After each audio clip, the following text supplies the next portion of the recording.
Hey guys, welcome to my channel. It's been a while, welcome back. Today's video, I wanted to talk to you guys about the pros and cons of living in South Florida. I'm not really new to South Florida anymore, but I am not a Florida native.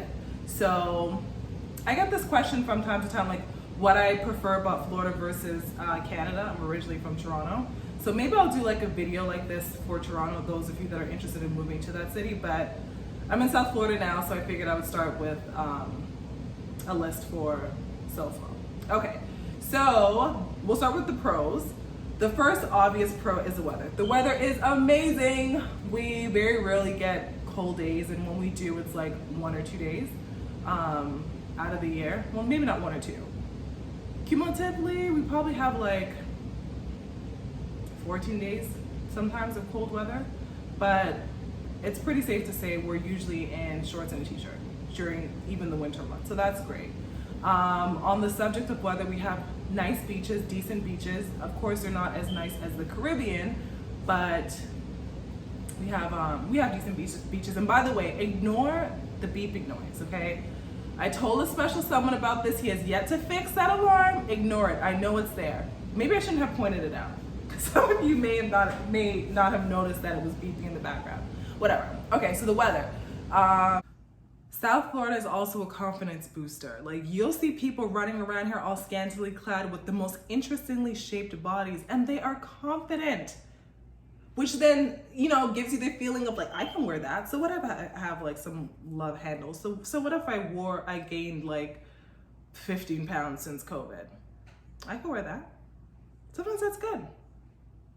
It also encourages you to work out as well, because as many interestingly shaped people that I see, there are also like serious gym bodies everywhere. And you know, you want to look crew. So yeah, it boosts confidence in various ways. Going to the gym and looking good obviously boosts your confidence, but then also being comfortable in your own skin because you see everyone else is, regardless of their shape or figure. That's a good thing. So I'm gonna add that in there as a pro. The proximity to the Caribbean and cruises is also very awesome. I love a good vacation, and being so close to the Caribbean provides cheaper tickets as well as discounted cruises. Florida residents often get a Florida resident rate when it comes to cruises, so that's always nice. If you are into theme parks, you know, Central Florida isn't too far. Orlando's like 2.5 hours away. That's not too bad. And we do have like fairs here during the fall in Miami, and we have Santa's Enchanted Forest, which is kind of like a theme park that kind of comes around every year. That too is in Miami. So there's that. The people are generally friendly here. I would say maybe the weather contributes to that. I've been to some colder northeastern states, and they're not as warm and friendly. So yeah, we'll leave it at that. It's semi-multicultural. If you're from a Caribbean background or Hispanic background, your people are here. It's not as multicultural as Toronto, I'm not gonna lie to you, but it's not like completely bland. We do have a decent cultural mix, so that's great. If you love nightlife, obviously that goes without saying. Sorry, my dog is moving around here. There's a dog outside. Oh my God.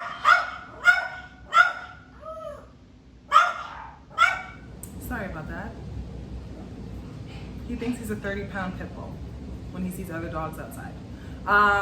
Nightlife, if you're a young adult, even if you're older, the nightlife here is crazy. Pre-COVID, like every weekend it was booked with something, whether it be brunch, a concert, an outdoor party. We have an area called Wynwood here, and it's pretty much a gentrified area. I don't know how good that is, but it's a gentrified area that has a lot of restaurants, bars, they have events. You know, we have, what's that art festival? Why is the name escaping me? You know what I'm talking about. You know what I'm talking about, the one in Miami, Basel. We have Art Basel, we have Art Walk. So if you're young, no, I'm not gonna say if you're young you should move here, because I'm gonna get into the cons. We don't have state income tax, so that's good, or state tax rather, but if you want to party, if you're not taking life too seriously, Miami is definitely the place for you to be. If you are on the path, or you are trying to get on the path to career advancement, you want the big bucks, you want people that are open-minded, you want people that are a little bit more liberal. I know that sounds like contradictory, but South Florida, I think, is not as liberal and as advanced and, you know, as other places. So I guess that will bring me to the cons. I would say first and foremost, the cost of living here is super high and the wages do not correlate. You know, places like New York, for example, we know that places are expensive, but for the most part, jobs pay you accordingly. Here, not so much. Places are expensive, and then a lot of people don't really get paid as much as they would in other states. So that's not too good. I will say though that the cost of homes are not like outrageous. I have friends in the Northeast that bought homes, and well, I guess it depends on the state. But some states in the Northeast are of course more expensive when it comes to purchasing homes. So much so that's unattainable, like, or even California, for example, people get paid more, but when you think of home ownership, it's kind of like, you know, not a thing for most millennials. In Florida, yeah, I think that it's a little bit easier for you to own, but overall the cost of living is high and the wages aren't there. So I'll leave that there. I talked about the great weather, but of course with weather comes hurricanes. So if you're not into, you know, running to the grocery store and stocking up from time to time, or putting up shutters, or if you're just overall afraid of bad storms, hurricanes, Florida is not for you. Outside of hurricanes, we do have our share of pretty bad weather in terms of like rainstorms, bad rainstorms. So if that's not your thing, don't move here. But that is a con, because you don't want a hurricane destroying your property. Humidity. As much as I would love to wear my hair natural, I cannot do it in South Florida because the humidity is too much. As soon as you straighten your hair, it's like you never did anything at all. So humidity is not good. The humidity is a con for me, I should say. Also, living in Florida and mixing that humidity factor in, you're prone to like rashes or like fungal infections, especially like areas where you sweat. Like ever since I moved here, like I would get like rashes from time to time, like on my neck. I developed eczema.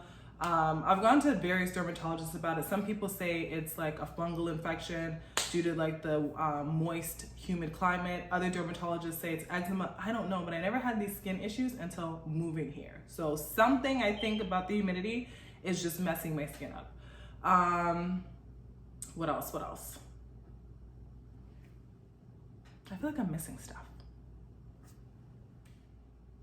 And the biggest con of them all is the wildlife, the different species of bugs. I'm from a place where we do not have flying roaches. Since moving here, I have developed a serious phobia of flying roaches. I cannot stand them. I feel like if you say the name too loud, one will appear. I hate roaches. So that's definitely a con. Of course, we have gators. That's a con. And even in like man-made bodies of water, there's gators. There's snakes, beetles. I'm a city girl, and we don't really have these things. So that's definitely a con of living in South Florida. Overall, would I recommend someone to move here? Yes, it depends on the personality type. If you are a young person and you're just looking to have fun, yeah. If you're a millennial trying to advance your career, probably not. I'm not saying that there aren't millennials that are doing really well in Florida, but I think that it's probably a little bit easier to move up the ladder in other states based off of my personal experience. Now, do I prefer Florida over Toronto or South Florida over Toronto? Yes. Even though Florida and America has their issues, I would still prefer to live here for now.